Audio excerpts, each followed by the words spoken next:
लेकिन छोटा बेटा उसका उठ जाता और रोने की आवाज जब आती तो बाप अपने बेटे के रोने को बर्दाश्त नहीं, कांधे पर डालकर अपने नींद और दीन की थकन को भुलाकर टहलना शुरू कर देता था।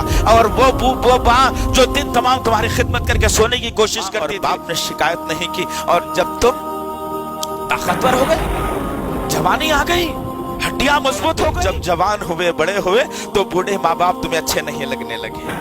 लेकिन आज जरा मैं और आप अपने गिरेबान में मुंह डालकर सोचो, जरा अपने गिरेबान में मुंह डालकर देखो तो सही कि जब मैं पैदा हुआ था, तसव्वुर करो इस पर, गौर करो इस पर कि जब मैं पैदा हुआ था मेरी हड्डियों में दम नहीं था, मेरी सोचने समझने की सलाहियत नहीं थी, मुझे बात करने भी नहीं आता था। लेकिन मेरे और माँ बाप थे कि मेरे रोने पर समझ जाया करते थे कि हमारी औलाद को तकलीफ है। हमारे रोने के अंदाज को देखकर समझ जाया करते थे कि इसे बुखार है, इसे भूख लगी है, या इसके कपड़े गलीज हो गए हैं, इसने कुछ गलाजत कर ली होगी। माँ और बाप की एक कैफियत होती थी। बाप सुबह से शाम तक मेहनत करके आता था, रात को नींद लेने की कोशिश करता, लेकिन छोटा बेटा उसका उठ जाता और रोने की आवाज जब आती तो बाप अपने बेटे के रोने को बर्दाश्त नहीं करता और अपने कांधे पर डालकर अपने नींद और दीन की थकन को भुलाकर टहलना शुरू कर देता था।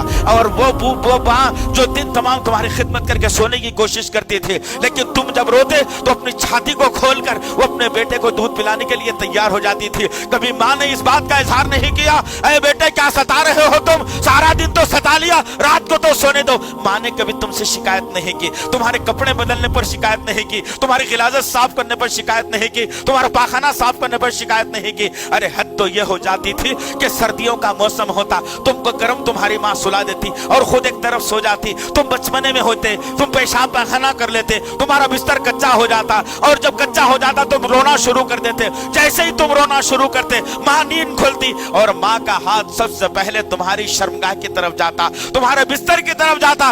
माँ टटोल कर देखती कि हाँ मेरा बेटे का बिस्तर कच्चा हो गया तभी तो रो रहा है, अपनी नींद को खराब कर देती और बिस्तर से उठ जाती, कपड़ों को बदल देती, खुद कच्चे में सो जाती, तुम्हें सूखे में सुलाकर अपनी रात गुजार लेती।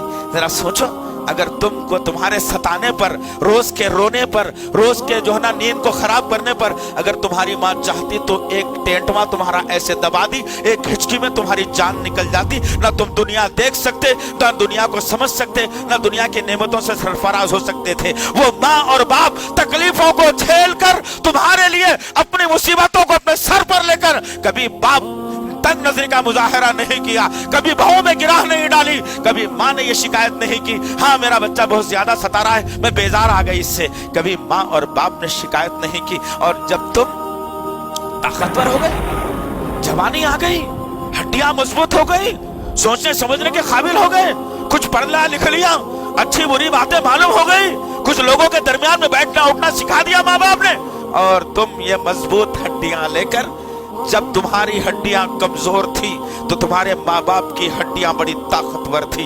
अब जबकि तुम्हारी हड्डियां ताकतवर हो गई, तुम्हारे माँ बाप की हड्डियां कमजोर हो गई, उनके कमर का गोदा खत्म हो गया, उनके घुटनों का लोआब खत्म हो गया, उनकी सोचने समझने की सलाहियत कमजोर हो गई, उनकी बीनाई कमजोर हो गई, उनका हाजिमा कमजोर हो गया। तुम्हारा हाल अब से पहले यही था, माँ बाप ताकतवर थे, संभाल लिया तुमको, बड़ा कर दिया तुमको, जवान कर दिया तुमको, स्टैंड पे खड़ा कर दिया तुमको, बीवी दिला दी तुमको, नौकरी दिला दी तुमको, गाड़ी दिला दी तुमको, रहने सहने के काबिल बना दिया तुमको। और तुम जब जवान हुए, बड़े हुए, तो बूढ़े माँ बाप तुम्हें अच्छे नहीं लगने लगे।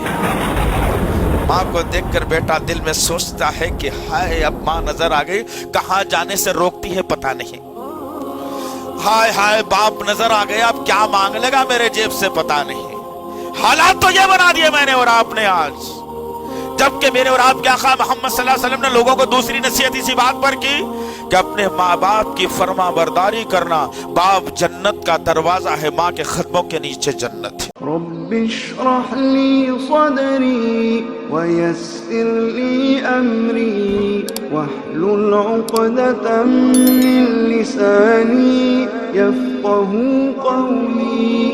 रब्बिश्रह ली सदरी वयस्सिर ली अमरी वहलुल उक़दतम मिन लिसानी यफ़क़हू क़ौली।